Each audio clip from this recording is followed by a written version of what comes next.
Imagine descobrir que, séculos atrás, existia no coração da África um poderoso reino que mantinha relações diplomáticas com Portugal, possuía uma capital importante, uma estrutura política organizada e uma rede comercial extensa. E o mais surpreendente, a história desse reino atravessou o Oceano Atlântico e acabou profundamente ligada à história do Brasil. Esse reino era o Reino do Congo.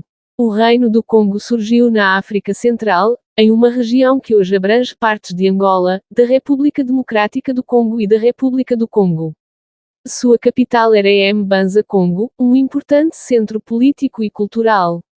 Muito antes das fronteiras dos países que conhecemos hoje, o Congo já possuía reis, autoridades, comércio e relações entre diferentes regiões. No final do século XV, aconteceu uma mudança que teria consequências enormes.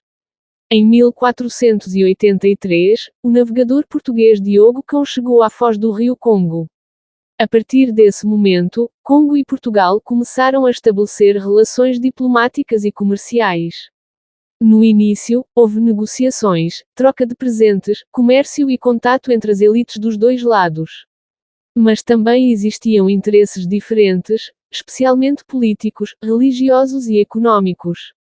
Um dos acontecimentos mais marcantes foi a chegada do cristianismo. O rei Nzinga Nku foi batizado em 1491 e recebeu o nome cristão de João. Mais tarde, seu filho, Mvemba Nzinga, conhecido como Afonso I, tornou-se uma das figuras mais importantes da história do Congo. Afonso adotou o cristianismo e procurou fortalecer a educação e as relações diplomáticas com Portugal. Mas existe algo fascinante nessa história: o Congo não simplesmente copiou a cultura europeia. Os povos do Congo reinterpretaram elementos cristãos dentro da sua própria cultura. Artistas passaram a produzir objetos cristãos incorporando estilos, símbolos e ideias africanas. Por isso, essa não foi apenas uma história de influência europeia sobre a África. Foi também uma história de transformação e criação africana. Entretanto, enquanto essas relações se desenvolviam, outra realidade brutal crescia no mundo atlântico: o tráfico transatlântico de pessoas escravizadas. Com o passar do tempo, a região da África Central tornou-se uma das principais áreas afetadas pelo tráfico atlântico. Milhares de pessoas foram retiradas à força de suas comunidades e enviadas para diferentes partes das Américas.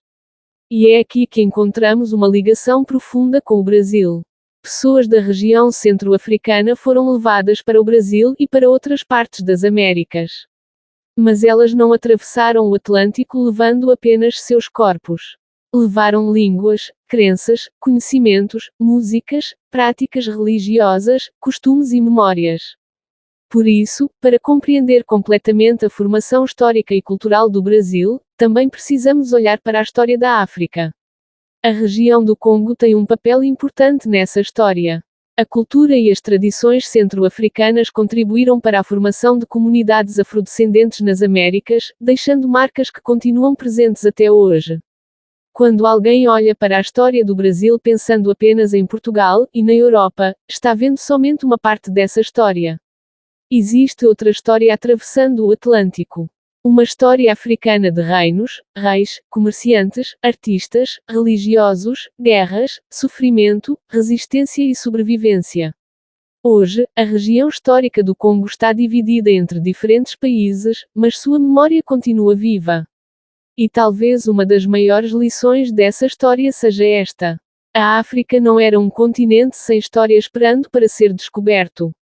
Existiam reinos, cidades, sistemas políticos, artistas, comerciantes e sociedades complexas muito antes da chegada dos europeus. A história do Reino do Congo mostra exatamente isso: uma história africana que começou no coração da África Central, encontrou Portugal, atravessou o Atlântico e acabou fazendo parte também da história do Brasil.